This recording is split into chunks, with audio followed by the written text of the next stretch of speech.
Hello, hello.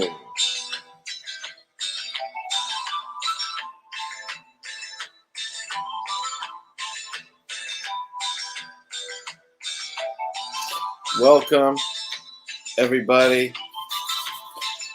to the second installment of the MIRACLEMAN saga review, courtesy of yours truly, Complicated 84. We're cruising through the MIRACLEMAN series. Thank you if you've followed me from video 1 to video 2 here, and joining on the ride through this series. You know what I'm saying? This is installment 2. We're covering book number 2 in the Alan Moore run of MIRACLEMAN. This book covers 6 issues. Book 1 is issues 1 through 3. And book 2 goes from 4 to 10, I believe. So we got 6 issues to get through. Let's just get right to it. This series is going to introduce kind of like the big bad of the series, Dr. Gargunza, and we're going to make some pit stops and sprinkle in some seeds of new characters and just new ideas to build out this mythos, man. If you saw the first one commentary that I had about this series is that, man, Alan Moore jams a lot of story into each issue. So, man, it's going to be a whole different ball game by the time we get to issue 10 compared to issue 4. So here's the cover of issue number 4, which I think is really cool. This is, I think, just the one and only cover that was done by the Marvel legend Jim Starlin, you know, maybe the granddaddy of the cosmic Marvel universe, you know, a fun tie to Marvel Man and Captain Marvel. You know, he's like a synonymous Captain Marvel artist, and there's a cool little Easter egg on this cover, and that back shelf in the background of this cover is a little Thanos bust head, which is pretty dope. So that's what's cooking there. Let's pop through this thing. So where it opens up with this like cheetah hunt that Dr. Gargunza is on, right? We're popping into, so let me just lay down the initial groundwork, what this issue is going to cover. Fucking Dr. Gargunza. And if you don't remember who Gargunza is from last time, he's basically the mad scientist, if you will, that created Marvel Man and all these guys. So he's basically, the Darth Vader to our Luke Skywalker. He is your father, technically, of Marvel Man. So we're introducing him on a hunt against this after his cheetah. We're checking in with our boy Mike, Big Mike, who's the human alter ego of Marvel Man. He's still dealing with the fact that he's he's just absorbing all this shit, that he's a flabby and sick 40-something-year-old guy, but he's got this chiseled god alter ego who's banging his wife. And then here is, why don't I do this? Make this page a little bigger. And then we have here Kid MIRACLEMAN, who was, the big bad of the first story arc, is now in his childlike form and just in a catatonic state, man. Look at him drooling. Look at a nurse feeding him. But a running theme with this guy is going to be he's catatonic. He can't speak.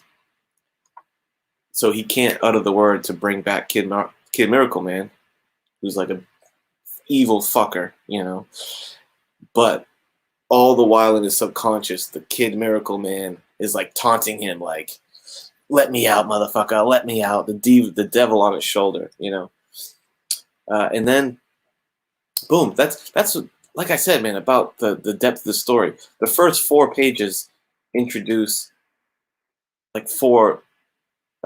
These are the building blocks for this issue. Gargunza's hunt. What Moran's going through.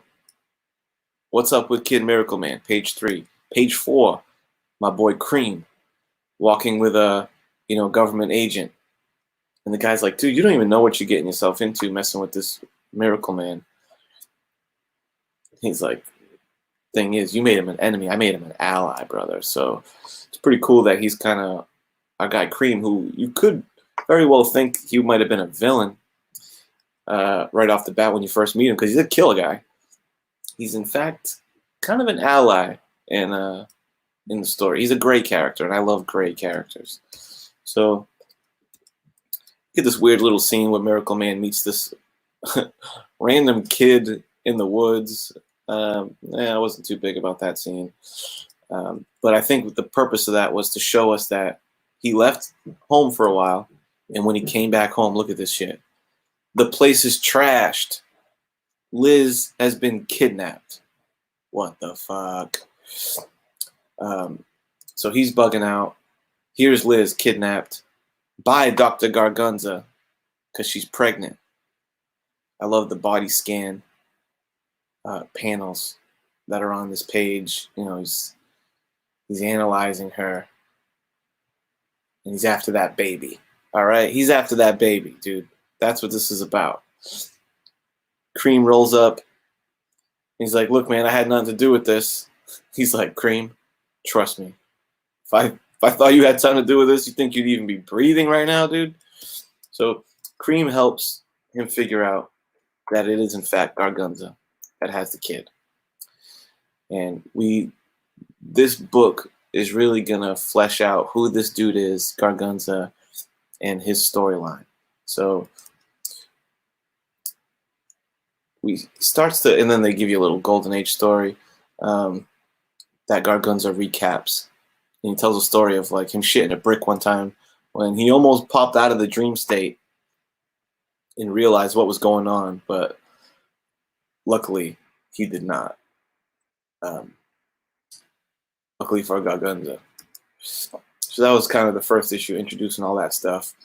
This is our boy Cream. This is, man, one of my favorite sequences in this whole series is when Cream and Miracle Man roll up to go after Gargunza, save Liz, and put a hurt in our Gargunza. I love the team up because there's not a lot of. He doesn't team up with a lot of people, Miracle Man, and I loved the dynamic of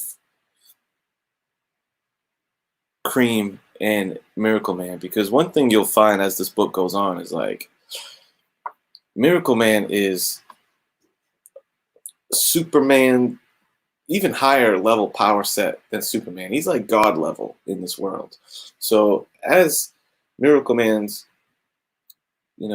back on the scene for a while, and as time goes on and he's living this life on Earth among these mortals, and the more he gets exposed to what else is out there in the galaxy, which we explore later in the series, the more detached he becomes from humans.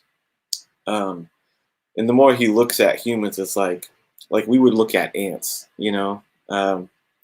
simple creatures, not really on his level.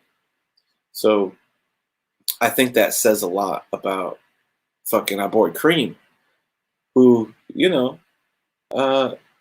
was a useful dude. He's a sharp dude. And, Miracle Man treated him as an ally there in this series to go after Gargunza, which is pretty cool.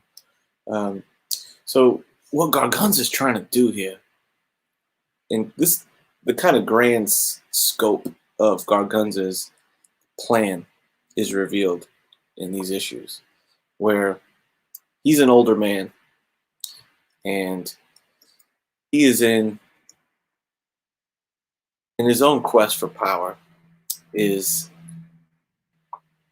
the yearning to have these superpowers like Miracle Man has and his group, So you can't just inherit these powers. You can't just give yourself these powers in a laboratory necessarily.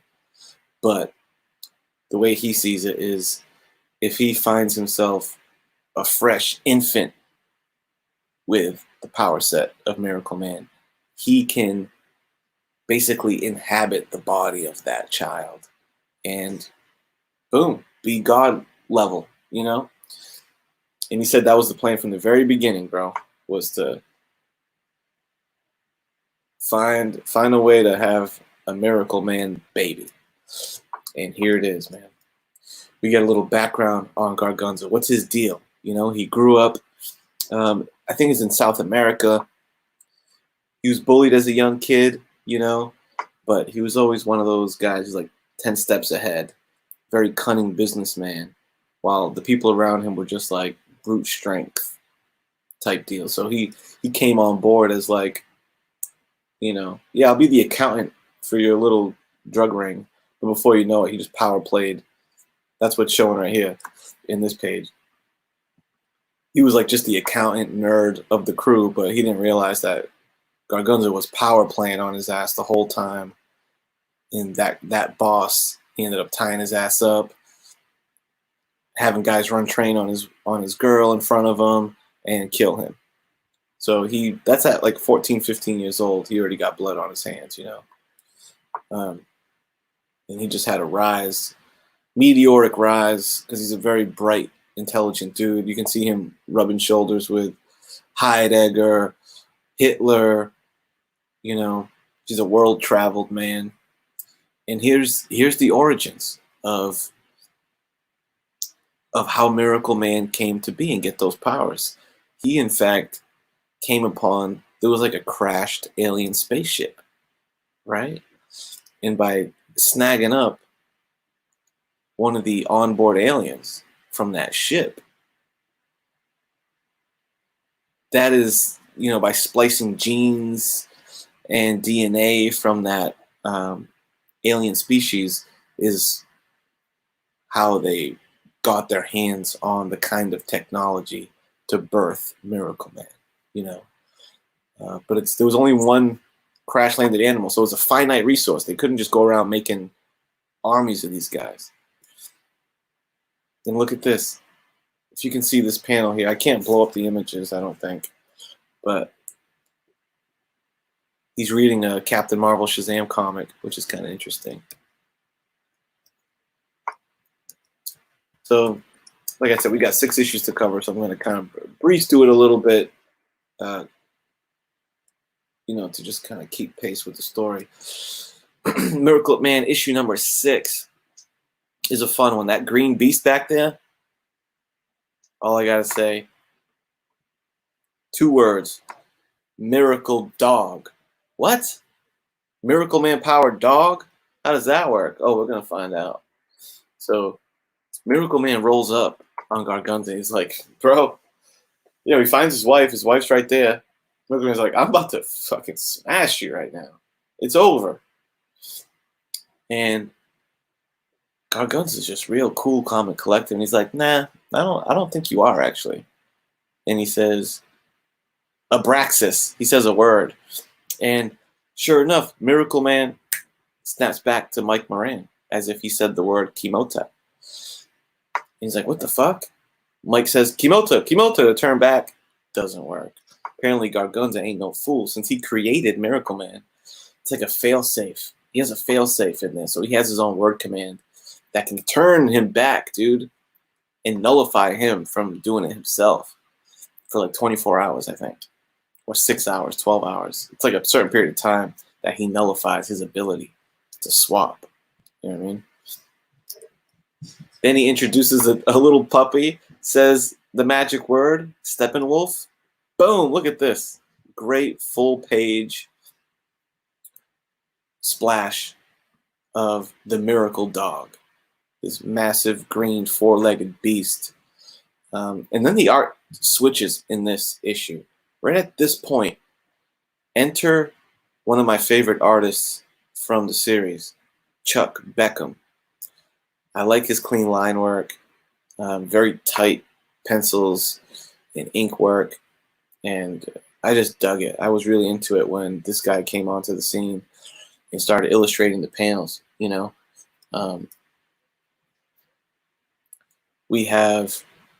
They're in Paraguay, by the way. So they're in Paraguay. That's where all the shit's going down right now. And you got, you know, Mike, who's out of shape, doesn't have courage, and now Mr. Cream is calling the shots. He's the leader. You know, look at him. He's pretty yoked. He's handling his business. He's taking control of the situation. And he comes toe-to-toe with the Miracle Dog. Miracle Dog, man, on this page. You seen that right. Cuts his head off. That's it. That's the end of Cream in this book, sadly. So I was kind of bummed about that, honestly, because I really dug the character. I was hoping to see some more of him, you know, and he got murked. But that's kudos to the writer if, you know, you got me invested in a character, and by issue, you know, you kill him in issue 5 or 6, and I'm like, damn, you know, kudos on Alan Moore for them like building a character that I actually gave a fuck when he died, you know. So sadly, Cream gets murked, and our boy Mike Moran's like has to go toe to toe with this dog, this Miracle Dog. But boom, here's a quick detour story of young Miracle Man. Okay, so we had Miracle Man, our main character, Kid Miracle Man, who's the psycho, you know, evil version basically of Miracle Man, and then young Miracle Man, who really doesn't come into play much until much later in the entire series. But they just gave you like a little story about Miracle Man, young Miracle Man, just a few pages. It's just a quick hit, you know. Then we go to issue 7. Let's go to issue 7. We got our boy Miracle Man toe to toe with this dog, the Miracle Dog, right? Great full page artwork. Like I said, this guy Chuck Beckham loved his work. Nice bold inking, but not overdone. Solid ass pencils, clean work. Really dig it. And basically, this ends with the way he gets out of this jam. Is he, in fact, remembers what was the word that turned this dog back to a real puppy? He says it and smashes that puppy over the head with a rock and makes sure that he's out of the ball game, you know. And this is a really cool scene. So this is when now Miracle Man has the ability to snap back. There ain't no more Miracle Dog, and he's back for vengeance, dude. He's coming for Gargunza. And when it's time for Miracle Man to roll upon the scene, like, he is so overpowerful. Like, he's just casually, it's like butter, a knife through butter, dude. And that's what he does here. Smashes these dudes' heads together. Kills the soldiers with ease, you know. Even this poor guy, this poor soldier who, like, says, man, I idolize you. And he's not even being combative to him, but, you know, Miracle Man still handles his business. Great page here of Miracle Man, like, zooming to Gargunza's lair or the laboratory. And it's done in, like, first person scene, almost like a first person video game. And I love the way that they showed that, of him zooming through the woods and into the lab, smashing through. He does a nice little loop-de-loop and smash right through the floor, right to the lower underground bunker where Gargunza is. Gargunza thinks he's slick, right? He starts to utter the word that can change him back. Miracle Man grabs him right by the larynx. Says, you ain't saying shit. And flies up into space, right? This is a pretty powerful scene, right? Basically, Miracle Man kills Gargunza right here. But he recognizes it's his father, you know? That he wouldn't be around if it wasn't for this dude. Gives him a kiss, a goodbye kiss, and just launches him down into the earth. And it's so dope. It's like he throws him at such a speed and so much heat builds up that by the time he fucking lands on the ground, the only thing left of him is a torched skull. Pretty badass. Um, there's some great narration that happens there, where he's like, when he brings him up into the sky, he's like, "Is this is what you wanted all along, right? You wanted to see the world beneath you. You want to know what it's like to be a god." He gave him that, before he died. Give him that view over the world like that. Gave him a smooch, barreled him down. Pretty powerful stuff. Look at this, baby time. We know Liz is pregnant. So this is the issue where she's going through contractions and she's finna have that baby. There's some heavy religious themes popping off. Really throughout the book, and especially this issue with the birth of this baby.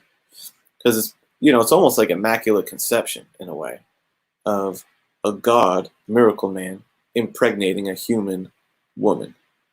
That's the way I take it. They even, look at the name of this issue, Scenes from the Nativity. So it's putting that immaculate conception concept in your mind, where Liz is just a vessel for this god baby. They rejoin. There's kind of a funny scene where, they're out in the middle of Paraguay and they need to get the fuck out of there. And they deal with like the practicality of, he's like, "I can just fly you back home." And she's like, "No, you can't do that." He's like, "If you pick me up and fly me, I can't deal with that G-force, my exposure to the elements. I'll freeze to death. I'm carrying a baby. You can't just do that." So he does the cool thing of he puts her in a truck. And he's like, "Liz, go in the truck, start the truck, close the windows and put all the heat vents on high. Put the heat on as high as you can." And then he picks up that truck and flies her back home and uses the truck with the heat on as like a safe vessel for her. And I always dig that shit when that level of like reality is applied to superhero physics in the superhero world, like in an old Golden Age comic. Yeah, your Superman would just grab the chick and boom, they would just zip off and fly away and fly back to home or whatever. But in here, they're, pointing out the fact that like, yeah, I'll freeze to death or I'll be heavily injured if you try flying halfway across the globe with me in your arms. So I thought that was a clever way to handle that, of like put the heat on in the truck and close the windows. That's pretty dope. Now, boom, new concept. Like I said, man, this thing is jam-packed with story. It's a nurse's office. And you have these two people in black. Right? See those two people in black there? They're rolling up to check on Kid MIRACLEMAN. And they see that he's catatonic. So it's obviously two people that are trying to keep tabs on known super meta-powered people. They look at him, they see he's a vegetable, they're like, all right, he's harmless. So we're going to come back to that seed a little later. Now, brother, I got to give you the not safe for work warning right here, because the birth scene is pretty graphic, dude. Here's the birth of the baby. We got a little vaginal opening here. We're starting to get some dilation, right? Bam! Graphic birth scene, brother. That was pretty wild. I can just picture him like looking at some medical journal fucking photographs to get this reference, and it just kind of makes me laugh. I can just picture this guy like, oh, I got to do the birth scene page, and looking at a bunch of up close birth photos. It's pretty funny. Boom, there's your baby. Baby's back. Let me gotta plug in my laptop real quick. Sorry, guys.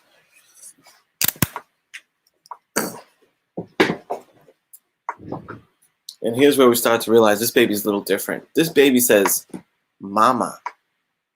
Like, what is she, 20 seconds out of the womb? And she's already saying her first words? That's why you have that look of shock on their face.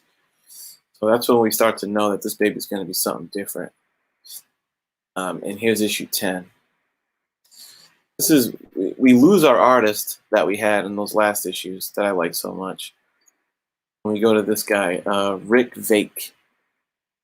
Well, I gotta say, there's a few different artists that touch this book. He's one of my lesser favorites, but still does a pretty good job, all things considered, But yeah, we're cruising through. We're still reinforcing the fact that Kid Miracle Man is trapped, but he finally gets to utter a word. He says his first word since he's been vegetableized. So it's like, oh shit, he has the ability to speak now. Uh-oh, Kid Miracle Man, that devil on his shoulder's already getting in his ear, And then here, I think this is the end of this issue, right? Look at this introduction of a new concept. Yet again, which is a running theme in this book. Lots of new concepts, always pushing the limit, building this world up, We see this redhead doctor chick doing her thing, seeing one of her patients, and there's those two people in black, the man and woman in black, that are, who went to go visit Kid Miracle Man. Now they have a heavy interest in this woman. And they roll up and they say, "Can we see the doctor?" They're like, "I don't know, do you have an appointment?" They're like, "Nah, just tell them that it's, they have names. Mr. Grimmond or something." But she pages the doctor and she's like, "Hey, these two are here to see you." This woman gets a little nervous. And boom, look at the way she bounces out the window. Smashes through the wall. What the hell? Does that mean that there's another superpowered being with the Miracle Man from the Miracle Man Project? And is it a female? Oh shit, dude. And some just further reinforcement that this baby's crazy. It's like super strong, it's kind of talking, pretty interesting. And we end on those two. And sure enough, there is something weird going on with them. They're out in the middle of the field. They both say some crazy alien language type deal. And poof, they have vanished. Who the hell are these two? Who the hell are these two? End of book 2. End of book 2. Bam! So, yet again,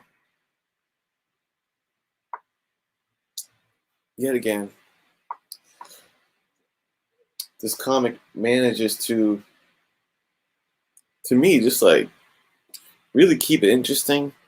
Like, he doesn't really belabor these plot points for too long. Gargunza, who's a big deal. He's a big bad in the overall story. They deal with his origin, who he is, kind of why he is the way he is, his motivations of him wanting to, basically kind of get the powers of Miracle Man through a new infant, and his death. All in like 2 issues. You get all that buttoned up, So that's one thing that I definitely appreciated about this run, especially in the early issues. We're just banging out plot. It's like page turner type stuff. Very interesting. So, killing it. We're getting heavy God, almost religious themes here, which is going to, like I said, man, you can tell that Alan Moore is a writer that he knows damn well what the whole story arc is going to be. I mean, most writers do, but still. Like, he's laying down a very deliberate framework for what's going to happen later, you know. And the baby, his Miracle Man's baby, is definitely going to become a factor later in the story. These religious themes and Miracle Man being God level type of character is going to come into play. And now we're introducing new members to this pantheon, you know. Is there a female character to contend with? He's putting in the intrigue of, oh shit, now Vegetable Kid Miracle Man, his name's Johnny Bates, by the way. Now Johnny Bates has the ability to speak again. That's a ticking time bomb, you know? So a lot of cool threads getting pulled here. Stories evolving like crazy as each issue turns, man. And glad that you're along for the ride here. This has been issue number, or video number 2, the second installment of, you know, just a read through of the Miracle Man series. You know, maybe we'll do some final analyses towards the end here, but I'm just having fun kind of revisiting it myself and sharing that with y'all. So appreciate you. Till next time. Book number 3 is, what's the title of that one? Book number 3 is titled Olympus. Ooh, shit. So Olympus, shit gets pretty crazy. We start to get kind of like cosmic in the next book. So the story's just going to continue to grow in scale, and this is going to be new developments, you know, on a page-by-page basis practically with this story. And stay tuned till then. Appreciate you guys. Peace.